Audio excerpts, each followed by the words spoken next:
Good night, everyone. Welcome to one more episode from Update Brazil. Tonight, not today, because sometimes we usually record it in by the morning with Jeff.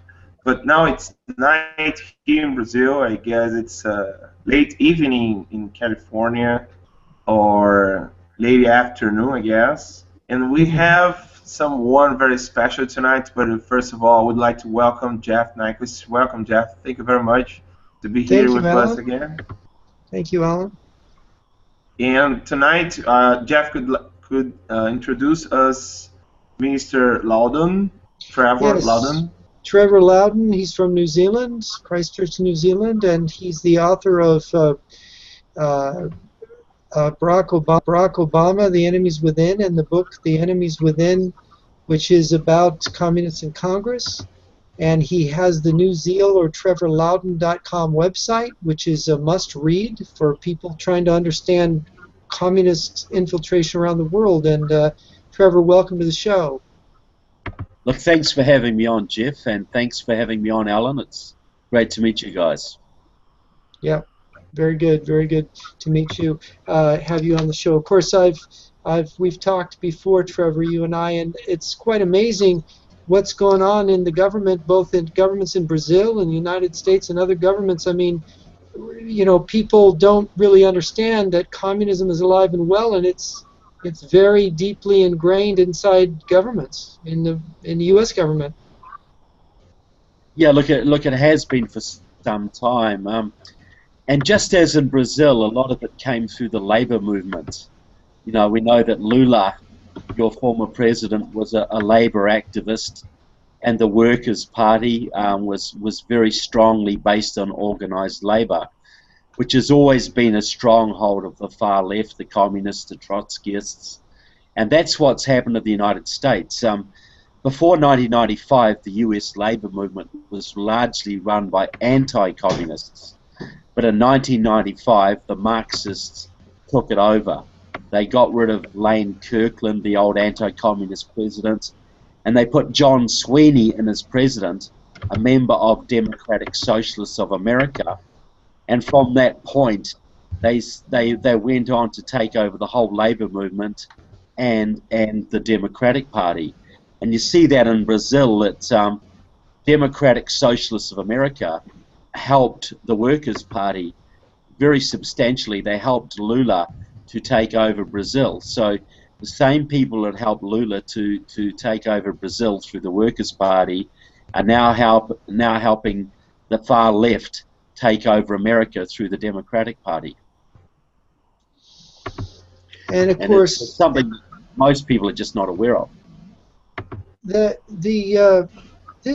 has been progressing over time, hasn't it? I mean, the taking over of American labor movement, pushing the anti-communists out, taking over the Democratic Party. I mean, could you say that the U.S. Democratic Party is now in the hands of communists, or what kind of control do they have? What kind of presence do they have in the Democratic Party?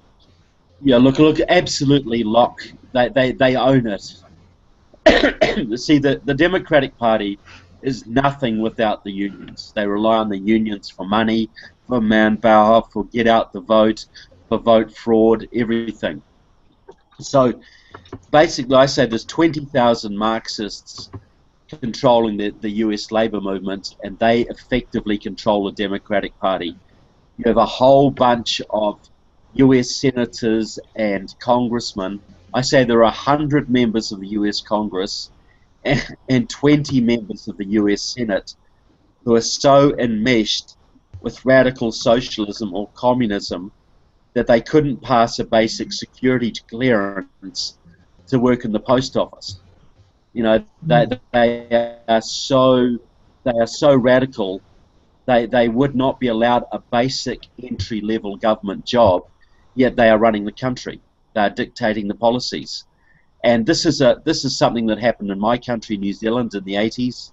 It's something that's happened in many Western countries, but we see it playing out very much in Brazil, very much in the United States. You know, Brazil and the United States, they're not the kind of countries that you can take over by an armed revolution.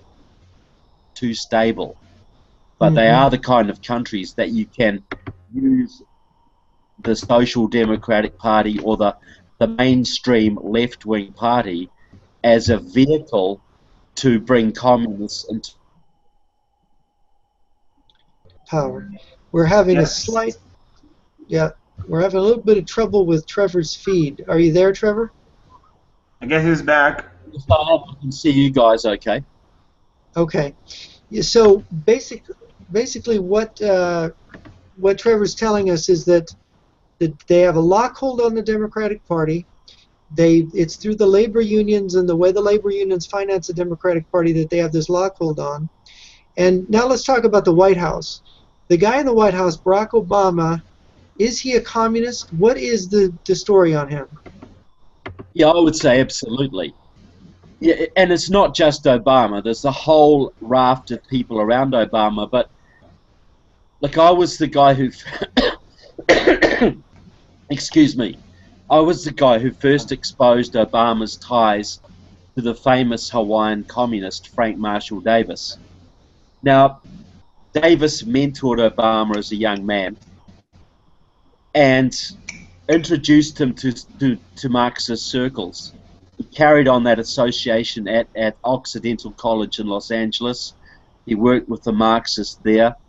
He went to New York. He was at he participated in conferences run by Democratic Socialists of America in New York. And then he went to Chicago, and he went into the same networks that Frank Marshall Davis had worked in Chicago in the 1940s. He was working with the same activists who Frank Marshall Davis were, the same communist networks that Frank Marshall Davis was involved in the 1940s. Also, Valerie Jarrett, his closest advisor, her father, her grandfather, and her father-in-law were also involved in the communist networks in Chicago, and two of them at least worked with Frank Marshall Davis. And David Axelrod, the man who got Obama elected, was also mentored by a Chicago communist who was also involved with Frank Marshall Davis. Obama was also, he got his first job in politics as an Illinois state senator after working for another Illinois state senator named Alice Palmer. She was involved in the World Peace Council, the United States Peace Council, a front for the Communist Party USA. She was a leader of the International Organization of Journalists, a well-known Soviet front. She was a leader of the Latin American and North American section. She also ran an organization called the Black Press Institute, which had several communists on its staff, and that was a vehicle for Soviet propaganda into America's black population. So everywhere you look around Obama, you see pro-Soviet communism. He is very tied in with the Communist Party. He's also tied in to Democratic Socialists of America, which is the Socialist International's main affiliate in the United States. But as we know, the Socialist International, which the Workers' Party is also affiliated to, contains many of the old former communist parties of Eastern Europe. It contains the South African ANC, Angola's Frelimo, the Polisario people from Morocco, the former Hungarian Communist Party, the former Bulgarian Communist Party. So the Socialist International now is a semi-communist organization. So Obama is linked to both the mainstream old, pro-Soviet communist parties and also the Democratic Socialists of America, which is tied into the Socialist Alliance. A whole bunch of the leaders of the Democratic Party work with the Party of European Socialists, which is also allied to the Socialist International, and many of them work with the Communist Party USA and other radical groups within the United States. So yeah, it's fair to say the Democratic Party is now a socialist/communist party, very much in line with the Brazilian Workers' Party. Well, it's as you're talking, I'm seeing like a web of subversion that you're describing. The relationships are like are web-like, are they not? They absolutely are. It's very incestuous. And the Democratic Socialists of America were inviting Lula to the United States back in the 80s.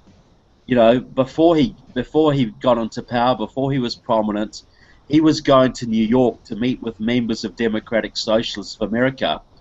And after the AFL-CIO, the radical elements of the union movement were backing Lula before he ever became president of Brazil, and they have worked with him ever since. And as you know, Lula helped to set up the Sao Paulo Forum, which is the organization that has socialized much of Latin America, and that's always been supported by Democratic Socialists of America and the American communist groups. So yeah, there's a very deep relationship that's been going on for many, many years. While the West was celebrating the victory over communism and that communism was no more, the radicals were taking over the labor movements of Latin America and North America and preparing the ground to basically take over their respective countries, and now they're well on the way to achieving that. The other thing I hear you saying is that these are the communist groups that are basically connected in various ways back to Moscow, right? Yeah. Yes. Look, there's no, you know, Obama came from a pro-Soviet background, you know, Frank Marshall Davis, Alice Palmer, Valerie Jarrett, David Axelrod, and many others around Obama came from the pro-Soviet sphere, not the Trotskyists or the Maoist elements, but the pro-Soviet elements. And you see that, you know, Lula has always been tied in with the Cubans.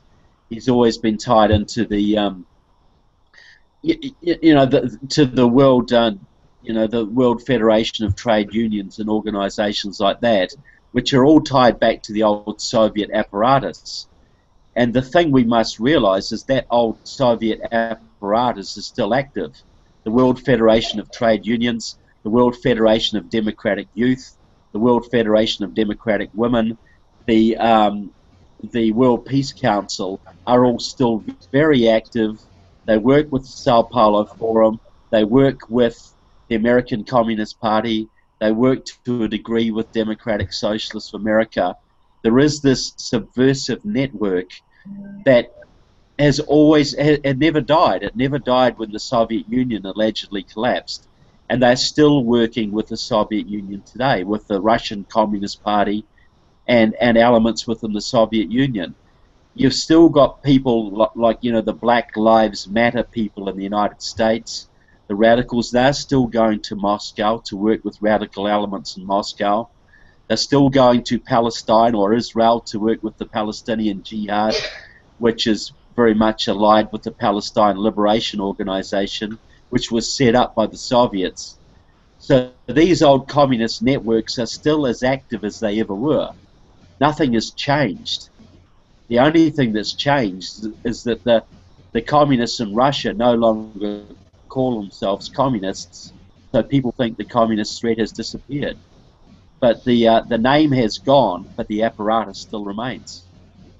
And of course we have Russians setting up military bases or military academy structures in Nicaragua. We have them landing bombers and porting ships in Venezuela. And of course, goodness knows they've been supporting, probably through third or fourth parties, the revolution in Colombia. The Russians still have a hand in this. It's still going on. They're still pushing into our hemisphere, and there's no real reaction from the United States. Alan, maybe you can see. Do you see the United States having any kind of effort to stop the advance of communism in South America? Well, I said early evening today, we made another hangout. We made another talk show to talk about China. Now it's on this war in Syria together with Russia, and most of our viewers, they asked us, what about USA? USA will not stop them. And I said, and you guys now can correct me if I'm wrong, I said USA will not stop them because Obama is there exactly for this reason. Obama is there to make Russia the cool guy, you know, the strong nation that will rescue the Western. Russia put Obama there, as Trevor already said. Obama is a communist, and he already put all the connection with that. And I see the only solution I see, Jeff, it's the next election, the next presidential election in America next year. That's the only one way that could be changed. But I don't know, because although you guys have no machine vote like in Brazil, this is an important topic, Trevor. I would like to mention to you that the São Paulo's Forum, they could do nothing in South America if they would not have the machine votes. The machine votes put Chavez in Venezuela, put Cristina Kirchner in Argentina, put Lula in Brazil, and in Bolivia. Evo Morales in Bolivia.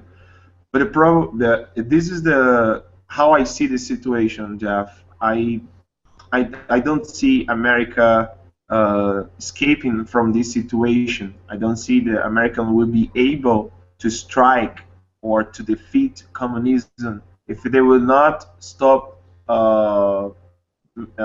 If they will not stop themselves, you know, USA nowadays have a lot of communism inside the White House.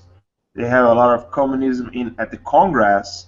And when you talk about communism, Trevor said communism didn't die, and it's pretty hard to say people communism it's more alive than before, because that is their dream.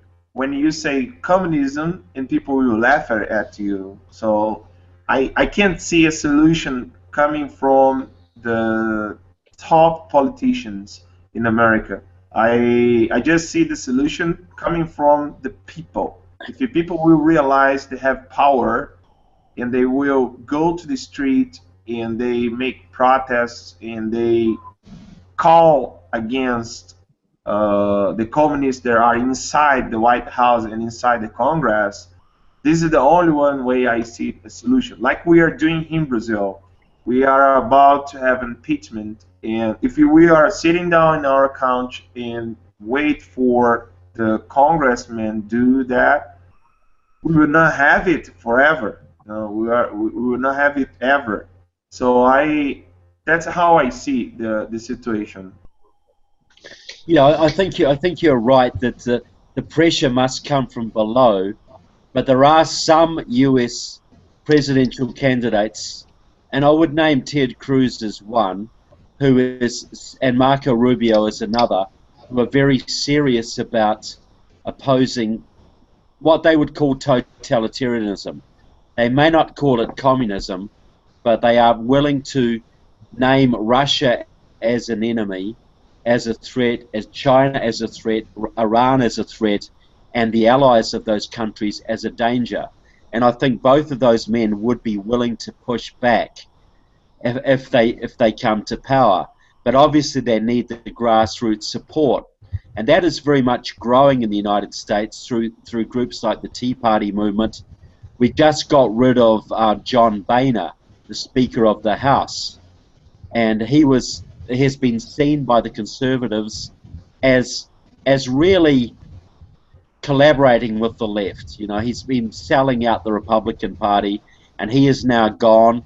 The next contender has already resigned before he even got near it. So you see a real resurgence, and you saw, you know, in Venezuela last year, you saw major disturbances against the Maduro regime.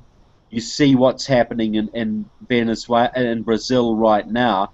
I think if you had a change of government in America that actively opposed Russia and China and Iran and actively sought to increase you know, our alliances with Western countries, I think they would support the grassroots in Brazil. I think they would support the grassroots in Venezuela. So I urge Brazilians to do what they need to do, take to the streets, build up pressure to get rid of Dilma Rousseff and her cronies, because there is a new day coming. And I think there is a new leadership coming in the United States that could turn this around very quickly. We saw what Reagan did to change Jimmy Carter's horrible foreign policy. You know, Jimmy Carter was leading the world into disaster. You know, he was appeasing the enemies. He was, you know, under his watch, Iran fell to the mullahs. The Russians got stronger. And you see that is where we are now, only worse. And that is creating a backlash inside the United States at the grassroots levels, who see their freedom in grave danger. They see America falling from its position of world leadership, and they are gravely, gravely concerned. So I have a lot of hope that the next election could bring the kind of changes that we need, that will help both you in Brazil, the people of Venezuela, the people of Eastern Europe, to really stand up to the bullies of the world, to the tyrants and the communists of the world. So, yeah, it's a grave situation. It's as grave as we can get, but Americans are waking up in huge numbers, and clearly they're doing the same in Brazil. Clearly they already have it in Venezuela. It will only take a change of government in the United States to spur changes all over the Western Hemisphere, I believe. I think there's a lot of potential for change in the next 2 or 3 years if we can win the American elections with a real conservative anti-communist. Yeah, Trevor, you're speaking to groups throughout the United States, and so you've got your finger on the pulse of the Tea Party people. Is this Tea Party movement, is it growing? And I noticed the impact on the U.S. presidential primary elections seems to be tremendous from what we're seeing of the kind of candidates and the numbers, the polling numbers. Yeah, look, absolutely. The field has never been more conservative. There's at least 5 or 6 members of that field who would take strong foreign policy positions, especially Ted Cruz, especially Marco Rubio, but also Ben Carson and others. They would be prepared to take very firm stands on America's enemies. And I think that's the result of the Tea Party driving the American political debate to the right, really stigmatizing socialism and left-wing thought. You know, you see American elections these days at local level. All of the Republicans are trying to be the most conservative in the field. You know, I am the most conservative. I'm more conservative than him. No, I'm even more conservative than that. You know, you don't, the old moderates, the liberal Republicans, they are sidelined today. It's moving more and more conservative. The conservatives are getting stronger, and I think that bodes very, very well for the next few years. Look, if the Democrats win again in America in the next election, we all need to start building bunkers and stocking up on food, because we're in for disaster all over the world. But if you can have a conservative Republican government which will gut the American federal government, rebuild America's defenses, and start reaching out to America's allies, standing up to radical Islam, standing up to Russia, to China, you will see some very dramatic changes over the next few years. The pendulum has swung way to the left, and it is very much due to swing back. If we can win the next election, because if we don't win the next election, we're going to have socialism all over the world. But if America can, if the conservatives can win the next election in America, which is very, very possible, you're going to see some dramatic changes. I think it'll be like Reagan on steroids. You know, it's because these people understand. Ted Cruz, Marco Rubio, they understand that America's survival now hangs in the balance. that this is no joke anymore, that there's no room for negotiations. America has to change its course very, very quickly. It has to rebuild the Western alliance, and it has to stand up against Russia, China, and Iran. If those things don't happen, they understand that America is doomed. So it's crucial, it's critical, but I think there is a lot of hope there. Yeah. You know, when I heard this thing about John Boehner resigning and then the speakership going up, and now you have this leadership of the Congress being up in arms, and it made me think, you know, you mentioned John Boehner, Speaker of the House, sort of betraying the Republican base. We know that we had Obama came in 2009 with a Democratic Congress. This grassroots movement in the United States that you're talking about, they swept back into Congress. They got Republicans elected to Congress. Basically, Obama's had to govern against a Republican majority in the Congress. But John Boehner seems to have cooperated with Obama the whole time. He seems to have undermined the attempt to stop, you know, Obama's programs and to stop what he's doing, and they weren't effective. And it seems, is it correct to say that Boehner was mainly responsible for that, or is there some deeper malaise within the Republican Party that yet has to be sorted out? Yeah, look, I think it's much deeper. You know, there's an element of Republicans who are basically socialists. They may not call themselves that, but they believe in big governments and government solutions to all problems. There's another element that is very much allied to the U.S. Chamber of Commerce, which basically believes in trade at all costs. It believes in making money regardless of national security. So there is that element. I say there are a third of the Republican Party are either progressives or basically big government go-alongs to get along. So there's a third of the party who probably doesn't even know what day it is, and there's a third of the party who are conservative and constitutionalist and understand the gravity of the situation. So it's really a battle for the soul of the Republican Party, and that is why it's so heartening to see the rebels standing up against Boehner and forcing him out of his position. I can guarantee you this: there will not be another Republican Speaker of the House who dares to go up against the conservatives. You know, the next speaker will either be a conservative or be someone who is willing to work with the conservatives and listen to the conservatives, because that's the only way they will be able to make any progress. And the next step will be to do the similar, to mount a similar attack against Mitch McConnell, the leader of the Senate, because he's been just about as bad as Boehner in the Senate. And the Iran deal, the Trans-Pacific Partnership, the backdowns over funding for Planned Parenthood, the abortion mill operators, all of those things have disgusted the Republican Party base to such a degree that they will not accept another John Boehner, and they certainly will work as hard as they can to get rid of Mitch McConnell and move both the Republican House and the Republican Senate to much, much more conservative positions. Trevor? Is there danger that the Republican Party is going to split over this? No, I think this will stop the Republican Party splitting, because if the Republican Party, if Boehner had stayed in power, I think the Republican Party may well have split.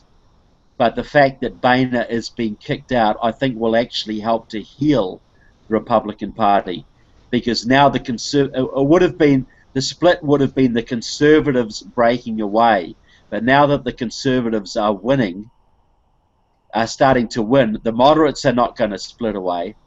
It's going to, you know, so I think this will actually be a healing thing. I think this will be healthy for the Republican Party once we've got through the next few weeks and decided on a new speaker and a new leadership direction for the GOP, for the Republican Party. Alan? Yes. Trevor, I would like to make a question for you. Sometimes it's hard to explain how Russia is still communist and never gave up of that in Brazil. But when you explain little by little to someone is a little bit aware what is going on in Brazil, like, for example, our narcos, all of them use AK-47, a Russian weapon, okay? And we know very well that Russia supports Cuba, and Cuba gives these weapons to FARC, the Revolutionary Army in Colombia, and they send these weapons into Brazil. They pass the border, and they come from Colombia going to Brazil. In our narcos, they use these weapons. Another point, it's very known to an honest person that are looking for communism in Brazil is the fact that the narcos, when they have been in jail together with the politician during our military intervention, they made a deal together. They made a deal, they joined each other to work as a team. For example, the flag of Workers' Party is red. It's not about color, but our flag is red with the symbol of communism. And the narcos, they have a name here, the Red Commander, the Red Command. It's you can see the connection not in color, but they are working together for a long time. And when we explain that to some American, because I have some American friends, they don't know very well about Putin, and they see Putin as a very conservative because he's fighting against the gay agenda. He's fighting against, he's fighting against some topics that the left here in the Western they are fighting for, and Putin is fighting against. So how can you see this infiltration of Russia in the Congress using this agenda that in Russia it's not allowed? How do you see this connection? I mean, outside will promote, inside will forbid. Will not allow that happen here. Well, that goes right back to Stalin. You know, Stalin, outlawed homosexuality in the early days of the revolution. The Bolsheviks legalized homosexuality, but Stalin banned it. You know, this is communism. They will use whatever they need. They will take whatever position they want. See, Putin knows that promoting the gay agenda will weaken the West and help to destroy American Christianity, which is a big bulwark against socialism. So in the West, like the radical gay movement in America was started by Henry Hay, a Communist Party member. He started the Mattachine Society, the founder of the radical gay movement. And so they will promote that in the West, because they want to bring the West to its knees. But in Russia, they want to strengthen their country. They want to hold their country together, so they will ban these destructive elements. And there's no contradiction in their minds. There's no, once you've achieved power, you need to consolidate power. You need to strengthen your country. But you export the same thing overseas to weaken your enemy. Oh, look, Putin, Obama pushes it. Well, of course he will, because Putin wants to strengthen Russia, but he wants to bring America to its knees. And we look at radical Islam, in Russia, Putin will clamp down on the Muslims, clamp down on radical Islam, because he doesn't want them to destroy his country, but overseas he will promote it. He will arm the radical groups. He will arm ISIS. He will arm Hamas. He will arm Hezbollah. There was a great article released recently from the Center for East European Studies in Estonia that made Lithuania, that made a great case that Russian military intelligence had started ISIS. We know that the Russians helped to found the Palestine Liberation Organization. We know that they've worked with Hamas and Hezbollah. We know that the leader of Al-Qaeda was trained by the KGB or the FSB. So, you know, inside Russia they will clamp down on radical Islam. Outside Russia they promote it, and there's no contradiction there. You know, you strengthen your society, you know what's bad for your society, but you export it to other countries because you want to destroy them, and then you can take them over. We know that if Russia ever took over America, they would ban homosexuality. They would destroy the gay rights movement. They would destroy the feminist movement. They would destroy the black radical movement. They would destroy radical Islam. But right now these things are useful to them. But the horrible thing is that Putin has been very clever. You know, he puts on a crucifix. He talks to the Russian Orthodox Church, and American Christians think he must be a Christian. You know, but the Russian Orthodox Church has been controlled by the KGB since the days of the early revolution. You know, Lenin and Stalin took over the Russian Orthodox Church. You know, when Russia was invaded by Germany in World War II, Stalin allowed the Russian Orthodox Church as much freedom as it wanted because he saw it as a patriotic force that could be used to rally the population against the Nazi invaders. You know, and this is what they will do. They will use any force in any direction to achieve their ends. And this is what Westerners don't understand. They don't understand the two-logic mindset. You know, Putin is anti-gay in Russia, and Obama is pro-gay in America. They don't understand that they're both serving the same agenda by promoting different ends. You know, the communist in America promotes homosexuality. The communist in Russia suppresses homosexuality. But they're both serving the same ends because the circumstances of each country are different. And the only thing that is the same is the promotion of the revolution. But each country is in a different stage, so therefore different tactics must be used and different alliances must be forged. And that's what the dialectic, that's what most Americans very much struggle to understand. Yeah, that's absolutely right. That's very well said, Trevor. Alan, do you see this in Brazil? Oh, sure. Yes, we see that very well, and now people are waking up about it. You know, people are understanding it better, but the media doesn't say that. That's the point. Olavo de Carvalho is the only one person that is talking about it for a long time.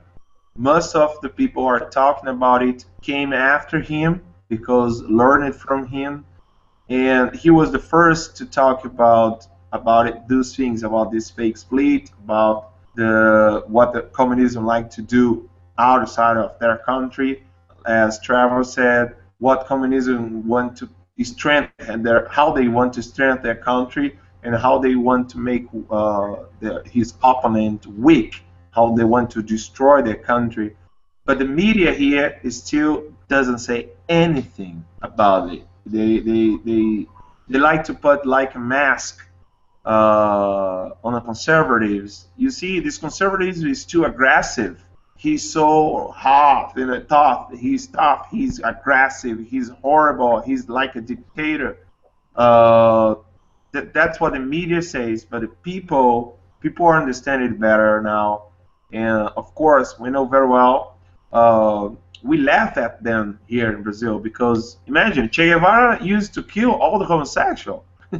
So, and one of the guy that promote the homosexual agenda here in Brazil, sometimes he used the Che Guevara shirt, and people made a meme, you know, on the internet. They made a meme. You're putting someone that would be able to kill you. So he doesn't know anything about it. He's just a Muppet. John Willis, he's in the Congress right now. he is a federal deputy, he's a congressman. But, you know, it's like they put T-shirt of someone who would be able to kill him if he was alive. Yeah, it's like Jews, it's basically like a Jew wearing a Hitler T-shirt, isn't it? You know, but that is the media, and this is the same all over the Western world. Everywhere the communists target, one of the first things they do is to take over the media, and they take over the journalism schools, the journalism colleges. See, in America, there was a guy. I've just forgotten his name, to be honest. He invented what they call advocacy. Curtis McDougal. A famous journalism professor. He invented what they call advocacy journalism. You know that, his work became the textbooks used in American universities and journalism colleges in the 1940s and 1950s. And now you have a system where 80% of American journalists identify themselves as leftists, you know, which is way out of proportion to the general population. Curtis McDougal, and you will find the same in every country, that the journalism schools are targeted by the left. This is Gramsciism, you know, this is changing the culture. You know, if the media was at least honest and objective, the left would have no chance. The left would be minuscule. The only reason that the left can get the foothold that it does is because the media covers for them. The media covers all of their sins and demonizes everything their opposition does wrong, or it demonizes the enemy. And that is why you see figures like Donald Trump in America, who's become so popular, because he doesn't give a damn what the media says. He just says it like it is, and people, Americans, find that so refreshing and so absolutely novel and new that they support him in large numbers, even though his policy positions aren't very coherent. He is so unpolitically correct and so much of a straight shooter that people support him. And you see the same with Ted Cruz, you see the same with Dr. Ben Carson, Marco Rubio to some degree. The American public is disgusted with the media because when they see people like Ted Cruz and Donald Trump saying it like it is, it resonates with them. And they just ignore the media. You know, Ronald Reagan, he knew the media was against him, so he went straight to the people. He held mass rallies all over America. And this is what the conservatives are doing now. They're ignoring the mainstream media and going directly to the people. And that is shifting the mood of the country, it's shifting the mood of the people, and it bodes very well for the future. If we can win the next election and get the left out of the way, we can see some major, very major changes. Yeah, I'm really surprised. I've followed American politics my whole life, my whole adult life, even when I was a teenager. We've never seen anything like Trump in the United States before. I mean, this is a guy, he's not a professional politician. He jumps in there. Usually a person like this is not taken seriously. He doesn't get very high poll numbers, generally speaking. This guy has stayed on top of the poll numbers quite amazingly, despite being massively attacked in the press, in the media, by other politicians.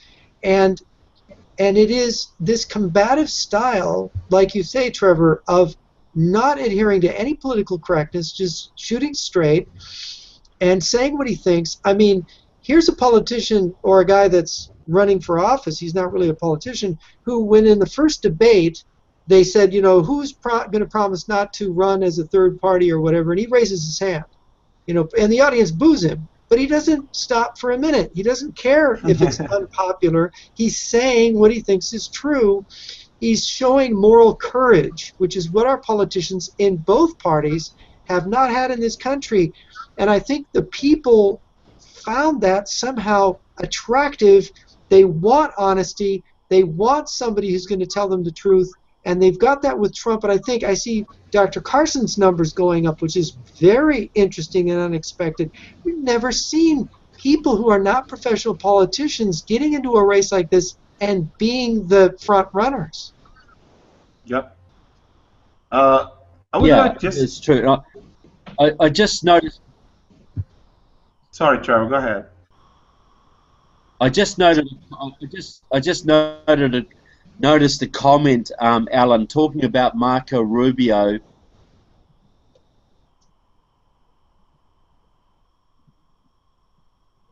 Anyway, we have a little bit of trouble with the feed. Are you there, Trevor? Yep. I think he's getting back. He's getting back. Before he getting back. Trojan horse on the left. They want to get, if they can legalize 8 or 10 or 12 or 20 million illegal immigrants, they will get a governing majority forever. So that is why, though Marco Rubio may be good on foreign policy, I would not personally want to see him to become president. But the thing is this, America has 40 to 50 million evangelical Christians, only 10 million of whom vote. They don't vote, and they're allowing the illegals and others to basically conquer the country. That is why I think the best candidate will be someone like Ben Carson or Ted Cruz, who can motivate the Christians to vote, because that will be both a political victory and a spiritual victory for the country. It will help get the country back on track. So I just want to say that to your commentator, that yeah, I do very much understand the dangers of Marco Rubio on his amnesty position. I admire Marco Rubio on foreign policy, but overall I think the better candidates will be Ted Cruz or Ben Carson, because they are both very much anti-amnesty and very strong on the Russians and the Chinese. And I will give Donald Trump credit too. He's very much willing to stand up to the Chinese, though not quite so much to the Russians, unfortunately. Yep. Interesting. Alan, are you there? Yeah, I don't see your picture there. Are you there? I'm here. Yeah, I'm here. Okay. I just would like to say about when you mentioned Trump, we already said that in our last episodes of the Brazil. Bolsonaro is a congressman in Brazil, Trevor, who also has no power to change many things in the Congress, because his party doesn't support him.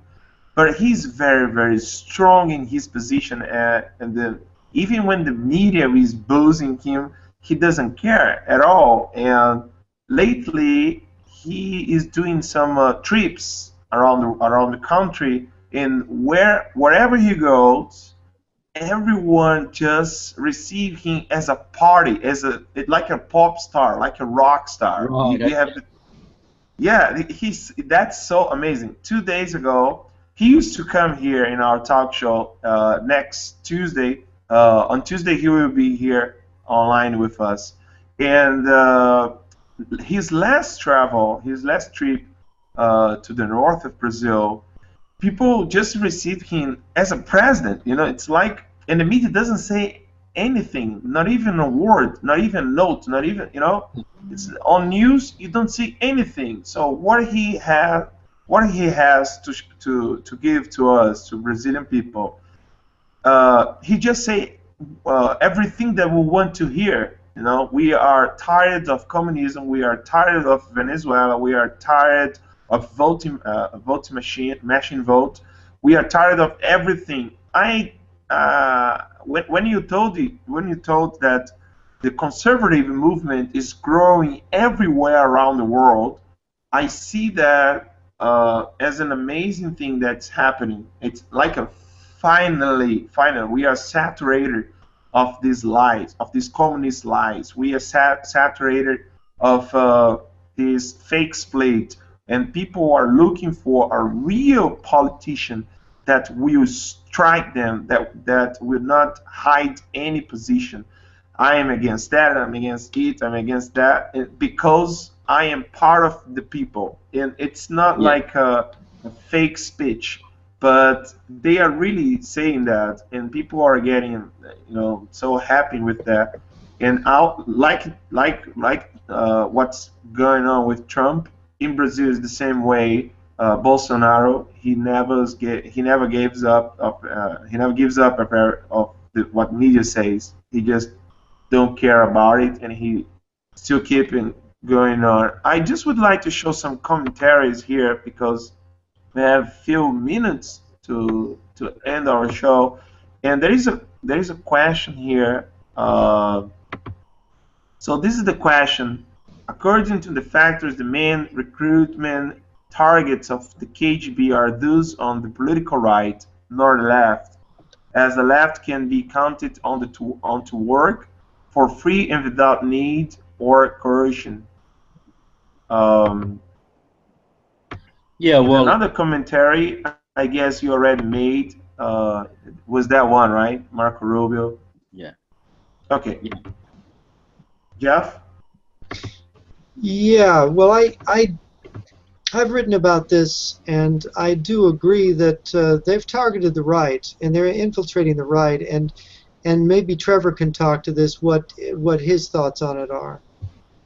Well, look, I think that's been a factor in the Republican Party in the States for a long time. You had U.S. senators like Jacob Javits and also Richard Lugar, who are Republicans but really were Marxists. Also, you know, you've had quite a few of those, and it's very useful. Richard Lugar, for instance, the senator from Indiana, was Obama's favorite Republican. He helped get the New START treaty, you know, negotiated with Russia. He pushed for normalization of relations with Cuba, and now you have, say, Jeff Flake, the senator from Arizona, who's been leading the charge to open up Cuba to trade and investment and that sort of thing. So yes, you've always had the KGB, the Russians have always cultivated figures on the right, because, you know, as they're quite right, the left will do it for free because they believe in it. The right will do it for money or vanity or blackmail or whatever. You know, so that's very much a factor. And Jeff and I have talked on numerous occasions about figures in American politics that we think may have been compromised, that may be Trojan horses, that may be traitors, who are really working for the left while posing as conservatives. And that's something we need to investigate much further. You can see in Europe that Putin is certainly cultivating the right, you know, the National Front in France, some of the anti-Islamic blocs in Italy and Belgium and the Netherlands and countries like that. And it's so ironic because while Putin is funding radical Islam and helping radical Islam, he is seen in much of Europe and America as the savior from radical Islam. So, you know, Putin has got the left. The left will always support Russia, but now he is using the right as well to get them on board. And it's a very, very clever move, and it's a very dangerous move when you see American conservatives regarding Putin as more of a hero on the world stage than their own government. That Putin is to be trusted and to be regarded as some sort of savior, when he is one of the most dangerous guys on the face of the earth. You know, a KGB man to his bootstraps. You know, Yeah. why would you would you say that a former Gestapo man could be trusted? Well, why would you trust a former KGB leader? You know, are these people stupid? But Putin is playing both sides of this game. Yeah, it's amazing how successful subversion opens up these opportunities where you can suddenly do these kind of things, these kind of maneuvers, and people will not understand what you've done. They won't understand that you're playing this double game that you've so well described, Trevor. It seems like a double game, but it's really a very simple and straightforward game when you understand that they're playing it on us, and it's one of the words for it is the scissor strategy, where they control both blades of the scissors. They control both the left and the right, the far left and the far right, and they get them cutting both ways, where they control radical Islam on the one hand, or they can manipulate the nationalists or the anti-Islamics in Europe on the other hand. And the thing is, it's not that there isn't a genuine anti-Islamic position in Europe. There is.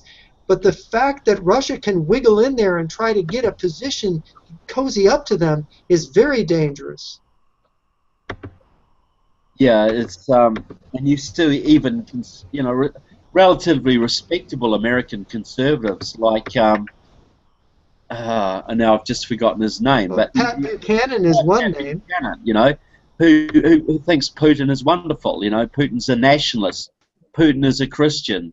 Putin will save us from the Muslim hordes. You know, they're totally blind to the fact that the Russians and the KGB, which still runs Russia, have always supported radical Islam against the West. They've done it since the 1920s. So, but this is the problem is these people do not understand the power of ideology. They view everything in terms of national interest or money. You know, that's how Westerners think. They don't understand that the Russians, the Chinese, play a very long-term strategic game. And they're very willing to change positions, to reverse positions, or to play two sides of the same conflict to get what they want, because they see things in terms of history. If they look for 100 years, 200 years, 300 years ahead, but most Western politicians think in terms of the next election cycle, if that.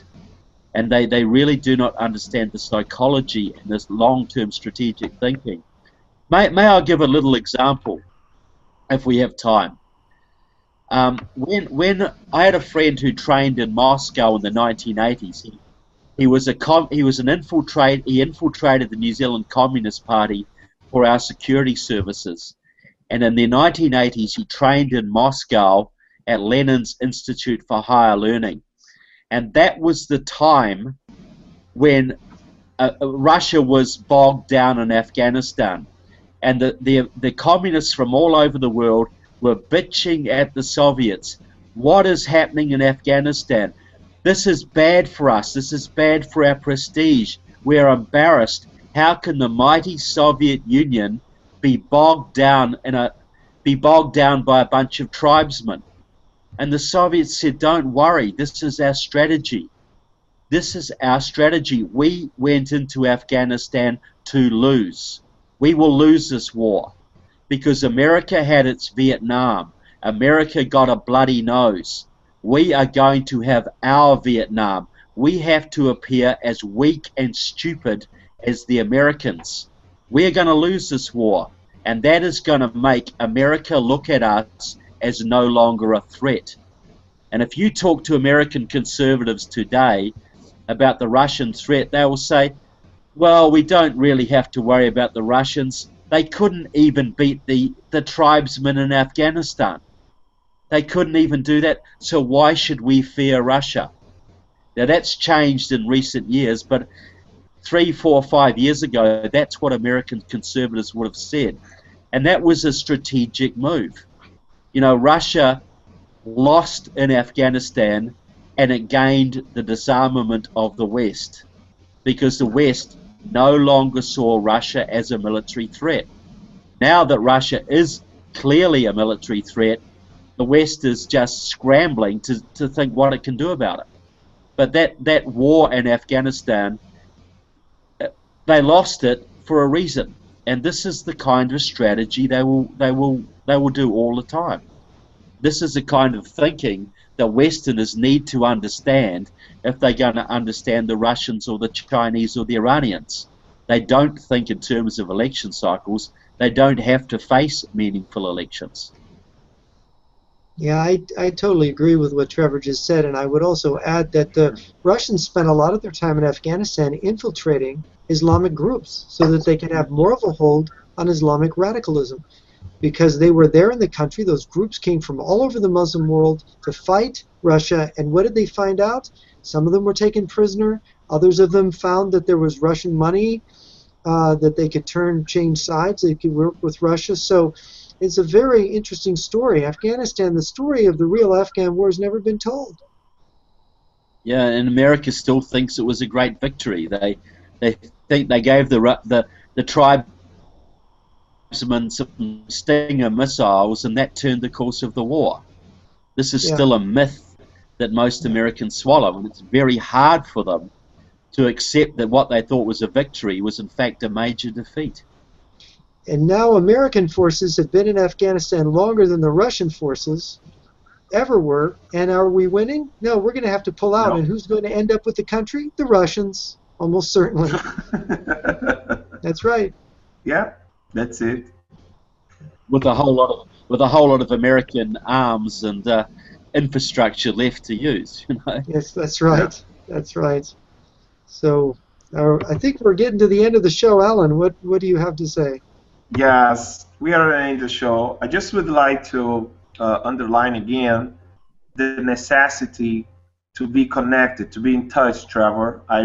I'm so happy that you from New Zealand, you are with us here. I am in Brazil, you are in New Zealand, Jeff is in America, and Jeff and I, we believe that we need to keep in touch with all conservatives around the world. They did that against us. All the lefts, they joined together, they made talkings, they made speak together, they made meeting together, they strategize their wars together, or Baltic war, or cultural war, and we need to do that right now. I just would like to thank you so much to be with us here tonight, and I hope you will come back to talk all the topics that we spoke in this talk show. But I mean, we can talk more and more about each one. And thank you very much again. Look, yes, thank you, Trevor. Thank you very much. It's my pleasure. And look, thanks, Jeff. And look, I absolutely agree. We share a common experience. We have a common enemy, and the same tactics have been used in all three of our countries against us. And we do need to unite and do our best to alert the publics of our countries onto what they can do to change this. So, Jeff? Yes. We are on the end of our talk show. Just would like to thank you very much again to help me here. It wouldn't be easy to help this show, but you made it happen, so thank you very much. I just would like to ask you guys, if you're watching this talk show and you liked it, just hit the like here in the YouTube, share this video, and talk with your friends about it. It's very, very important that American people, or in all the English speakers around the world, they need to know communism is alive. It's way more than before. So thank you very much to watch Update Brazil, and I'll see you next Friday. Thank you very much. Thank you. All right, good. Very good.